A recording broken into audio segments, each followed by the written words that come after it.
U Malom Unešiću veliko sportsko uzbuđenje. Na stadionu se postavljaju dodatne tribine, asfaltira se cesta, cijelo je mjesto u nogometnoj groznici. Razlog, sutrašnji povijesni nastup nogometnog kluba Zagora u četvrtfinalu Hrvatskog kupa i to protiv Dinama.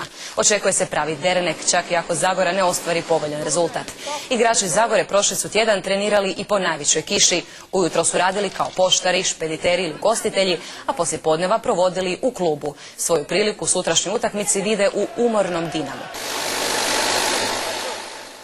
To je naša šansa jednostavno da ne uđu u 100% utakmicu. Da, ako se šta otvori, zabit će 1-2 gola. I što se tiče njihovih igrača, mislim da se ni Mandžukić, ni ko već bude uz njega, ili Balaban, Tadić, neko od igrača njihovi, da se neće baš puno naigrati na našem borovištu. Seoskoj se fešti raduju i u Dinamu, čiji je trener Branko Ivanković najavljuje pobjedu i rješavanje pitanja prolaska u polufinale već u Unešiću.